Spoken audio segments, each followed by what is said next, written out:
So with all these major releases, of course, over the next few weeks we're going to see quite a few significant updates. In today's video I'm talking about what's next for the PMDG 737-700, basing it off a forum post by, of course, the world famous Robert Radazzo. On top of that, we'll be talking about the HondaJet, or HondaJet as it's officially called, which is coming on May the 31st. Let's get right into it.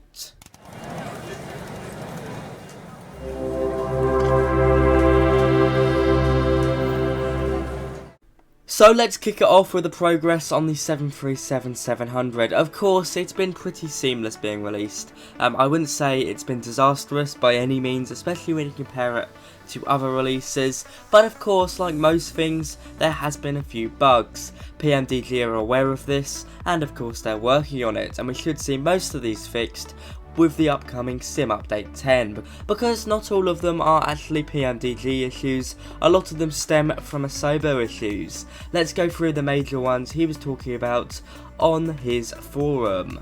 So first off, probably the most recognisable one is the flashing on the displays. I haven't seen this on my system, but I know many people have. You might get a weird sort of blacked out triangle up here on your PFD or navigation display. He does actually say he brought it to Asobo's attention back in September, but they were basically a bit too preoccupied, which is understandable, as was PMDG. But they've now found the source of this problem and it should be fixed on Sim Update 10. Sadly, between now and then you've just got to live with it basically. Another Asobo related issue is with pause. Let me show you on the screen. Up here I'm flying from Reykjavik at the moment as we speak to New York. Active pause, and I believe pause when you go into the menu causes some issues with the 737. Personally, I don't know what it is. I haven't seen it. But as far as I know and as far as I can work out, basically you pause and then come back half an hour later, press unpause, and the plane goes a bit AWOL. This should be fixed with Sim Update 10, which is coming pretty soon. It should be coming between mid to the end of June. Some other issues, and this one I'd have to say is the one that probably annoys me the most. The control column looking very, I wouldn't say laggy, but choppy is the word I use to describe it. It looks like it's going at 10 FPS. Now they say this one is a peculiar issue, and they don't really know what's causing it. Sadly, that means it remains under investigation. Quite annoying, because I'd say this is the thing I want to see fixed the most. But it is what it is. It can't all be seamless, can it? What else sticks out for me with the PMDG 737-700? Well, I saw this one. Pop-ups of displays. Now this should also be coming with Sim Update 10, and it's a dream for cockpit builders. Now they're still testing around with it, but we should see this updated in the aircraft pretty soon. That will mean you can pop out your PFD. It used to be, I believe, on X-Plane by holding tab and then right clicking and it would pop up on a new screen. Or your FMC, which is also pretty important, and being able to drag it around. Not only is this important for cockpit builders, but good for people that have many different monitors, because it means if you've got a little small monitor and you want to put your FMC on there, you can do just that. In addition to that, they have a change list that surpasses 70 items that they'll be releasing on the upcoming update. Sadly, we're still going to be waiting some time for an EFB, and most of it will be a bug fix update.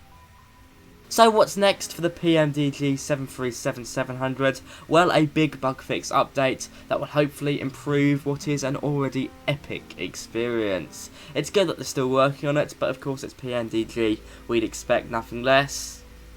We should see these sort of updates for the next 6 months with the Dash 700, and by the end of it, it should be almost perfect. If you're still waiting for the 737-600, you've got a few more weeks to wait, probably closer to 4 weeks now. And for the 737-800, you're waiting around 10 weeks. They're on time with their schedule in terms of both these aircraft, and we can expect to see some images and previews of the 600 variant shortly. Good news, I guess.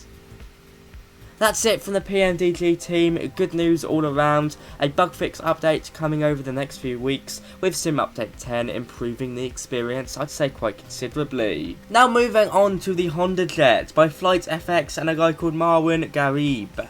They've released a trailer on their YouTube channel, Flight FX, partnered with Marwan not that long ago to basically bring a more commercial front to it. I'm just going to play the start of the trailer because it is awesome. In May of 2022, a remarkable event will take place.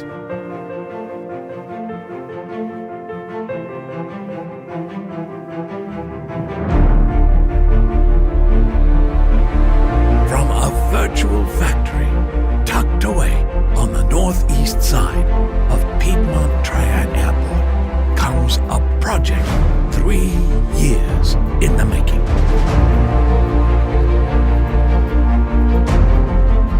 The HondaJet from Marwan Gharib finally arrives for Microsoft Flight Simulator 2020.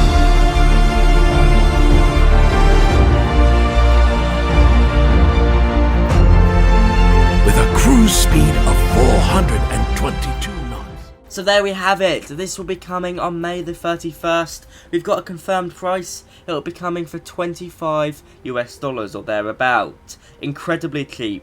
And it looks fantastic. I've been keeping up with this one extensively. There has been some first look videos all around YouTube and with some live streamers. I think it's something to get very excited for. Definitely will be a day one purchase for me. Because for $25 US, which is what, about 2018 UK pounds, that's a pretty good bargain by my mind. I think it looks great and it clearly is a labour of love. There has been a lot of passion that has gone into this aircraft and I'll certainly be putting my hands on it, flying around in the HondaJet or HondaJet as it's officially called extensively. There's all the big Microsoft Flight Sim news for you today. I know this episode has focused more on the PMDG 737. I hope you've enjoyed. If you have, be sure to like, comment and subscribe. Your support really does help me out. As I said on a community post last night, I'm going to be ramping down with video production to maybe 2 or 3 videos a week. Maybe even less than that, because I'm going into my final exams at sixth form in the UK. I'll get those all out of the way in June and we should have a great summer of flying. But from me today, that is all. Thank you to my first class channel members. Also remember to check out my Amazon affiliate links for all the products I use to fly, film and edit. But from me today, that is all. I'll see you around. Goodbye.